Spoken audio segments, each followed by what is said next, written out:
కంసుడి కథ. మహాభారత కాలానికి చెందిన ఒక క్రూర రాజు. ఇతను మథురను పాలించాడు.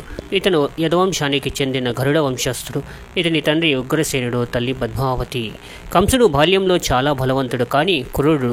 అతను తన తండ్రి అట్టహాసంగా పదవి నుండి తొలగించి మథుర రాజ్యాన్ని ఆక్రమించుకున్నాడు. ఒకరోజు తన సోదరి దేవకిని వివాహం జరుగుతుండగా ఆకాశవాణి వినిపించింది.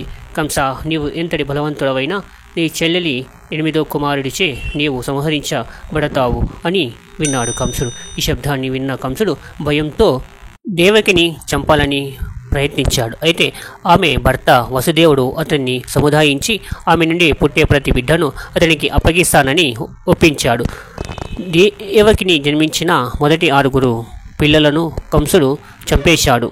7వ బిడ్డ బలరాముడు దేవికి గర్భం నుండి రోహిణి గర్భానికి మారిపోయాడు. దేవతల సహాయంతో 8వ కుమారుడు శ్రీకృష్ణుడు జన్మించిన రాత్రి వసుదేవుడు మాయ బలంతో తండ్రి తన కుమారుడిని గోకులానికి తరలించి యశోదకు అప్పగించాడు.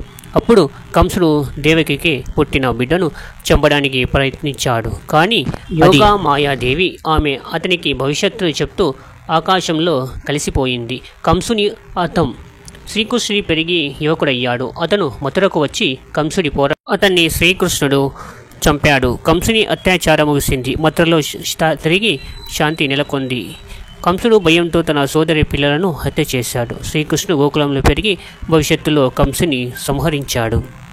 ముఖ్యమైన విషయాలు ఏంటంటే, కంసుడు భయంతో తన సోదరి పిల్లలను హత్య చేశాడు. శ్రీకృష్ణుడు గోకులంలో పెరిగి భవిష్యత్తులో కంసుని సంహరించాడు. ఆఖరికి ధర్మమే గెలిచింది, అధర్మం నశించింది. ఈ కథలోని భక్తి, ధర్మం, కర్మ ఫలితాలు గూర్చి గొప్ప బోధన ఉన్నాయి. Friends, please subscribe. Don't forget it. Thank you for watching.